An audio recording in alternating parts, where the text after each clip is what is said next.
દોસ્તો 19 એપ્રિલ અખાત્રીજના દિવસે આપણે ધરતી માતાનું પૂજન કરીને આગામી ખરીફ સિઝન માટે જમીનની તૈયારી કરવાનું કામ ચાલુ કરેલ, જે આપણે જ્યાં સુધી ડાંગર રોપીશું ત્યાં સુધી દરરોજ કંઈ ને કંઈ કામ રહેવાનું.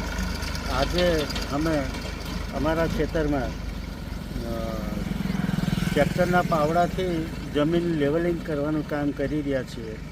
ડાંગરની ખેતીમાં પાણીનો વપરાશ ઘણો બધો પુષ્કળ હોય છે અને જમીન એકસરખી લેવલ હોવાથી પાણીનો વેડફાટ થતો નથી, બચત થાય છે અને પાકનું રિઝલ્ટ પણ સારું મળતું હોય છે. આ વર્ષે અમે 4 થી 5 પ્રકારના રાઈસ ડાંગરની ખેતી કરવાના છીએ તથા 2 પ્રકારની રાગી લાલ અને સફેદ કરવાના છીએ.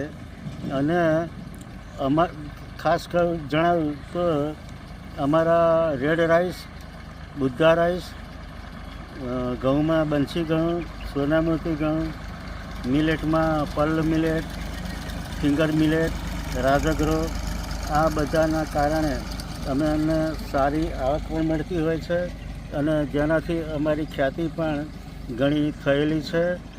આપ સૌ ખેડૂત મિત્રોને જણાવું તો પ્રાકૃતિક રીતે થોડી ઘણી પણ જ્યાં તમને અનુકૂળ આવે એવી મિલેટની ખેતી પણ કરશો તો ઘણું લાભદાયક રહેશો.